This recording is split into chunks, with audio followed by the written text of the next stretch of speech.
North Korea has reacted swiftly to the expansion of international sanctions with a promise to carry out another nuclear test with what it called our biggest enemy, the United States, in mind. It was on Tuesday that the UN Security Council passed its latest resolution condemning Pyongyang's recent rocket launch. It even had the backing of China.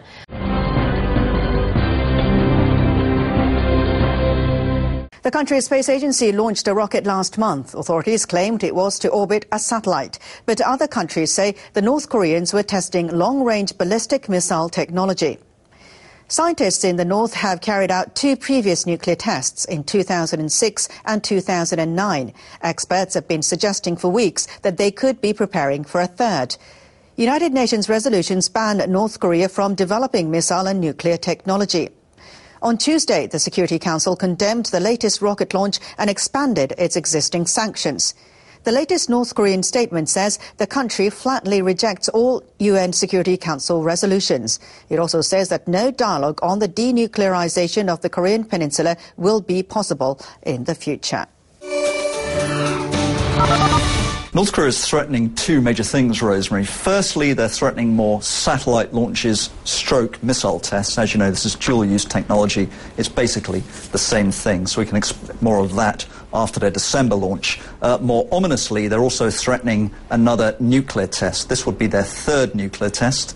They don't give a timeline, but experts believe that they need to keep conducting these tests in order to, compress their fissile materials down into warhead size. The third point they're making is that this is clearly targeted against the United States. That is their strategic aim, very, very clearly stated. And the fourth point that's worth making on today's statement is where it came from. Yesterday's statement was a statement from the Foreign Ministry. Today, this came directly from the top, from the NDC or the National Defense Commission. And the chairman of that body, which is the highest policy-making body in North Korea, is Kim Jong-un himself.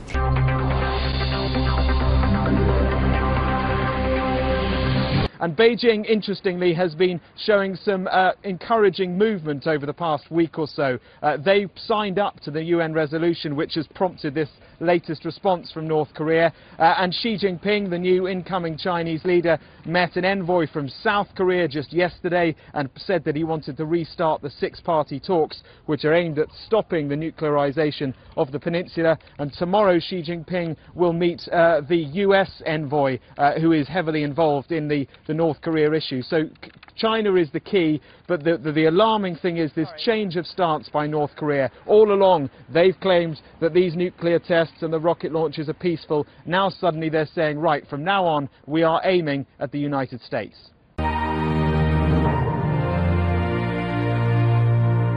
Well, South Korea and the US have been reacting to this declaration. We consider that North Korea is ready to conduct a nuclear test at any time if its leadership decides to go ahead. We're closely monitoring the North's nuclear test preparations and its military movement based on our firm and combined defence position. We hope they don't. We call on them not to do it. It would be highly provocative. It would set back the cause of trying to find a solution to these long-standing problems that have prevented the peninsula from becoming reunited. I think it's very important that they don't test.